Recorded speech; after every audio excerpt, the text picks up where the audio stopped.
ॾह परॾे में मौजूद मुंहिंजे समूरनि सॼण साथियुनि खे पंहिंजे यूट्यूब चैनल थर ताक तां भलीकार। अस्सलाम वालेकुम, नमस्ते, हक़ मौजूद। जग जान जी कुंड कुर्छ में किथे बि हुजो, सिंधी सभा जहिड़ा ख़ुशी आबाद हुजो। पंहिंजूं दुआऊं, पंहिंजूं नेक तमन्नाऊं, पंहिंजूं मोहबतूं, पंहिंजो प्यार अवां समूरनि सॼण साथियुनि जे नाम। तो जी हा दोस्तो, थरपाकर उमरकोट मिरपुखा सांगड़ अछड़ो थर खां वेंदे ही पुराणो थरपाकर, ही पुराणो ढाट राजस्थान ऐं बॉर्डर जे हुन पार जैसलमेर, बाड़मेर, बीकानेर, ही जेके बि ॿिया इलाइक़ा आहिनि, इन्हनि समूरनि इलाइक़नि में वसंदड़ मुंहिंजनि थरी मारवड़नि खे, ढाटीअड़नि खे ऐं गॾोगॾु सॼी दुनिया जे कुंड कुर्छ में मौजूदु सिंधी सबाजड़नि खे, सिंध जे मारवड़नि खे, झांगीरनि खे, नौजवाननि खे सिक भरियो सलाम क़बूल हुजे। जेकॾहिं तव्हां पहिरियों भेरो यूट्यूब चैनल थर थाक ॾिसो पिया त चैनल खे सब्सक्राइब ज़रूरु करियो ऐं वीडियो ॾिसी ॿुधी उनखे लाइक करियो, शेयर कयो ऐं कमेंट ज़रूरु कयो। हिन चैनल तां तव्हां ख़ासि तौर ते ढाट, मारवाड़, राजस्थान, थर जी ऐं सॼे सिंध जी जेका लोक मौसीक़ी आहे, सिंध जा जेके क्लासिकल फ़नकार आहिनि, उन्हनि जा प्रोफाइल, लाइफ स्टाइल, उन्हनि जी ज़िंदगी जूं स्टोरियूं, उन्हनि जे राग रंग जी दुनिया जी कहाणी ऐं ॿियूं खोड़ सारियूं ॻाल्हियूं, ख़ूबसूरत म्यूज़िक, ढाटकी, मारवाड़ी, सिंधी ऐं ख़ूबसूरत दुनिया जहान जा म्यूज़िक जा जेके रंग ढंग, उहे गीत हिन चैनल तां तव्हां ॿुधी सघो था। हर वक़्तु हीउ चैनल तव्हांजे लाइ हाज़िर हूंदो। त जी हा दोस्तो, अॼोकी जेका स्टोरी आहे उनजो मुख्य उनवान आहे त सिंध में हैदर इंद, जलाल चांडियो, फौजिया सुमरो कामयाब छो थिया ऐं सिंध मां मशहूरु पंजाबी फ़नकार अताउल्ला नियाज़ी ऐं आबदा ख़ानिम आउट छो थिया।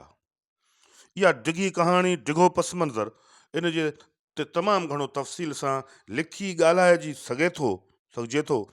पर अॼोकी हिन वीडियो में असीं तव्हांखे ॿुधाईंदासीं त हिकिड़ो दौरु हो जो सिंध जे झर झंग, ॿनियुनि में, खेटनि में, ज़मीननि ते वॼंदड़ जेको ट्रैक्टर जी बाल्टी वारे ज़ोरदार आवाज़ सां आबदा ख़ानम ऐं अताउल्ला नियाज़ी जा गीत ॿुधबा हुआ। उते उन्हनि खे आउट करे जलाल चांडियो, फौजिया सुमरो ऐं हैदर इंद पंहिंजी जाइ कीअं वालारी, इहा हिकिड़ो डिघी कहाणी आहे। चपड़ी ऐं यकतारी जी दुनिया जे बादशाह जलाल चांडियो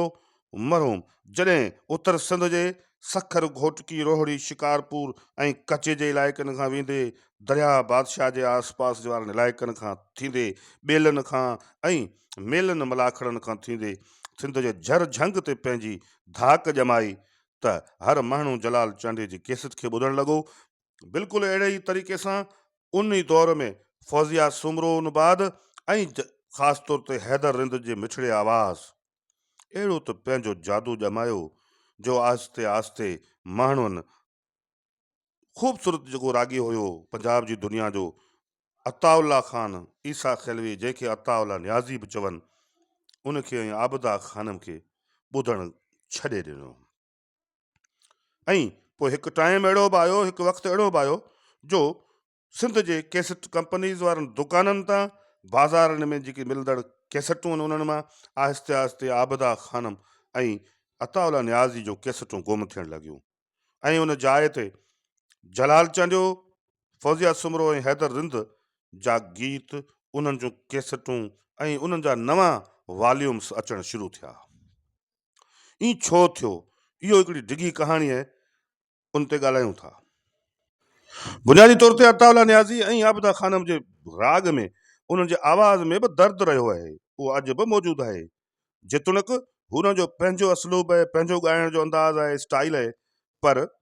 उनजी जाइ ते निज सिंधी स्टाइल में सिंधी टोपी अजरक जा नए स्टाइल ऐं अंदाज़ सां लिबास ओढ़े जॾहिं जलाल चांडियो सिंध जे मेलनि मलाखड़नि ऐं प्रोग्रामनि में स्टेज ते पहुचंदो हुए त सॼो पिंडार झूमी उथंदो हुयो। इहो मंज़र जेको हुयो जलाल जो, उन जलाल खे कामयाबी ॾियारी। बिल्कुलु साॻे ई तरीक़े सां नए स्टाइल ऐं अंदाज़ सां थर जी कोयल फौजिया सुमरो पंहिंजे अंदाज़, स्टाइल, पंहिंजे मिठड़े आवाज़ सां जॾहिं थर जा लोकगीत, सिंध जा जेके सहरा गीच ऐं सिंध जे ख़ुशियुनि जा जेके गाना आहिनि उहे जॾहिं ॻाया स्टेजनि तां त सॼी सिंध ऐं झरझंग कींजर खां कशमोर केटी बंदर ताईं समूरी सिंध जलाल चांडियो ऐं फौजिया सुमरो सां गॾु बीह रही।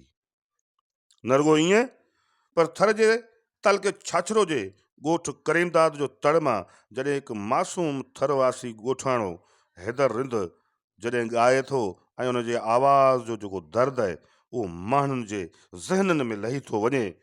त पोइ हूअ बीन ते ऐं पंहिंजे सुंग सां ॻाईंदड़ पंहिंजे स्टाइल अंदाज़ सां पंहिंजे मासूम आवाज़ सां थर जा लोकगीत ॻाईंदड़ अहिड़ो फ़नकार बणिजी थो वञे जेको रुॻो पाकिस्तान में न पर हिक ई वक़्त ते हिंदुस्तान जे इलाइक़नि बाड़मेर जैसलमेर बीकानेर जोधपुर अहमदाबाद जे अंदरि मौजूदु जेके सिंधी आहिनि उन्हनि ताईं बि हिन फ़नकार जी अप्रोच थी पहुचे, हिन जो आवाज़ थो पहुचे ऐं सॼे बर सग़ीर में जेको ढाटकी लोक रस खे ॿुधंदड़ जेके माण्हू आहिनि, मारवाड़ी रस खे ॿुधंदड़ जेके माण्हू आहिनि, गीत संगीत सां जेके प्यार कंदड़ माण्हू आहिनि, उहे इनखे वॾे चाह ऐं शौक़ सां ॿुधनि था। ऐं ईअं हैदर रिंद जलाल चांडियो ऐं फौजिया सुमरो पंहिंजो वारो वॼाए हिन समूरी मौसीक़ीअ ऐं राग रंग जी दुनिया वारी जेका हिकिड़ी डिघी फील्ड आहे उन ते मुकमल तौर ते पंहिंजी दस्तरस पंहिंजो धाको ॼमाइनि था ऐं उतां अताउल्ला न्याज़ी तोड़े आबदा ख़ानम खे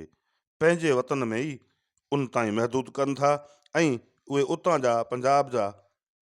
उतां जी लोक मौसीक़ी जा फ़नकार ज़रूरु चवराइनि पिया ऐं उन्हनि खे ईअं बि नाहे सिंध में बि ॿुधो वञे पियो पर हिकिड़ो दौरु जेको हुयो उन्हनि जो उन दौर ते जेको उनजी जेका हुकुमरानी हुई उहा हुकुमरानी जेको असुलु सिंधी फ़नकार आहिनि जलाल चांडियो, फौजिया सुमरो, हैदर रिंद, चपड़ी ऐं यकतारे जी दुनिया जो जेको बादशाह हुयो जलाल चांडियो, उन पंहिंजे जेको लोक रस स्टाइल अंदाज़ में जेके सिंधी गीत ॻाया ऐं उन में जेको इश्क मोहबत प्यार ऐं प्रीत जो जेको हुन पंहिंजे अंदाज़ सां जेको इज़हार कयो आहे बिल्कुलु साॻे तरीक़े सां फौजिया सुमरो जेके लोक गीत ॻाया, जेके मुख़्तलिफ़ जेके इन थर जे ख़ुशियुनि में ग़मियुनि में ॾुख दर्द जा गीत तोड़े ख़ुशी जा गीत उहे बि ॾाढा पॉपुलर ऐं सुपर हिट विया। बिल्कुलु साॻे तरीक़े सां हैदर रिंद बि अहिड़े ई तरीक़े सां लाज़वाल क़िस्म जा गीत ॻाया आहिनि जेके अॼु बि मौसीक़ी जी दुनिया जे अंदरि ख़ासि तौर ते लोक मौसीक़ी जी दुनिया में उहे